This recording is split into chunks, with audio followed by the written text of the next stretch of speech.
पहले 15,000 की राशि थी, अब हम इस नए वित्तीय वर्ष में उसे 25,000 करने जा रहे हैं।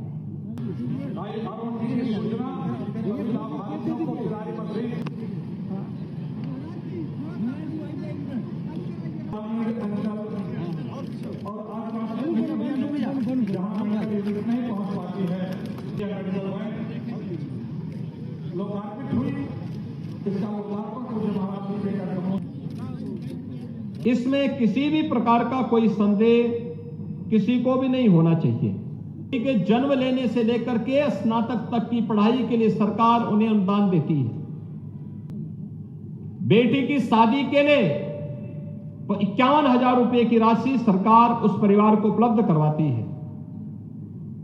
प्राप्त कर रही है, इनको बधाई देता हूं, मकर संक्रांति की अपनी शुभकामना देता हूं और साथ साथ जिन्हें मेडिकल वैन की सुविधा प्राप्त होने वाली है उनको भी सभी को मैं अपनी मंगलमय शुभकामनाएं देता हूं कि उनको उनके घर में ही स्वास्थ्य की सुविधा इस प्रकार की मेडिकल वैन के माध्यम से हमें प्रदान करने में सहायता प्राप्त होगी।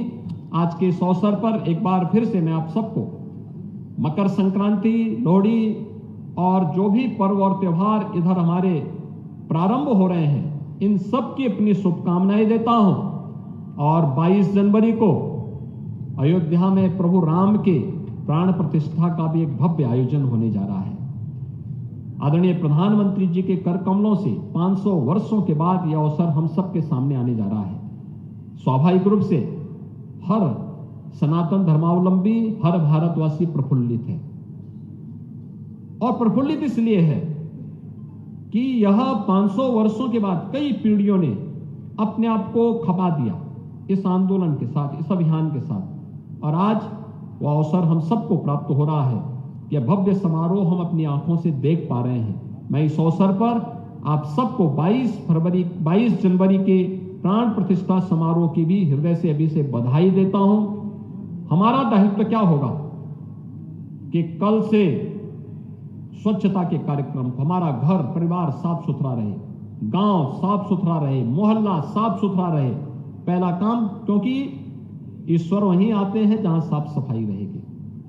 दीपावली के पहले, पर्व और त्योहार के पहले हम अपने घर की लिपाई पुताई पोछा लगा के सब साफ सुथरा करके रखते हैं। तो सबसे पहला काम सफाई का, स्वच्छता का।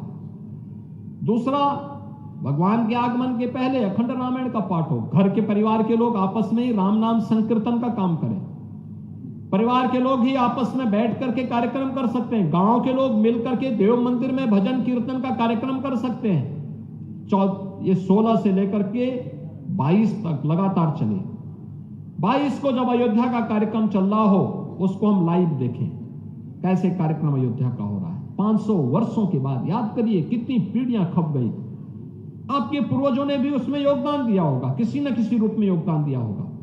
किसी ने भावनाओं से दिया होगा, किसी ने प्रत्यक्ष रूप से दिया होगा, किसी ने चंदे के रूप में दिया होगा, किसी ने किसी रूप में दिया होगा।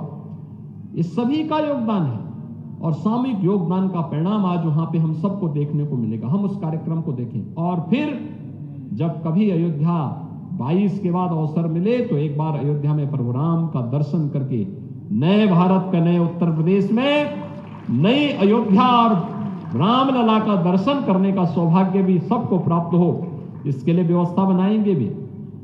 आपको वहां दर्शन कराने की व्यवस्था भी करवाएंगे। कितने लोग दर्शन करना चाहते हैं अयोध्या में? वाह भाई, सभी लोग तैयार हैं। आप चिंता मत करिए, आपका नाम नोट करवा करके अवश्य वहां की व्यवस्था करवाएंगे। तो आप सबको मैं आज के इस अवसर पर हृदय से बधाई देता हूं, अपनी शुभकामनाएं देता हूं। आप इन दोनों सुविधाओं का लाभ प्राप्त कर पाएंगे, इसके लिए मेरी मंगलमय शुभकामनाएं।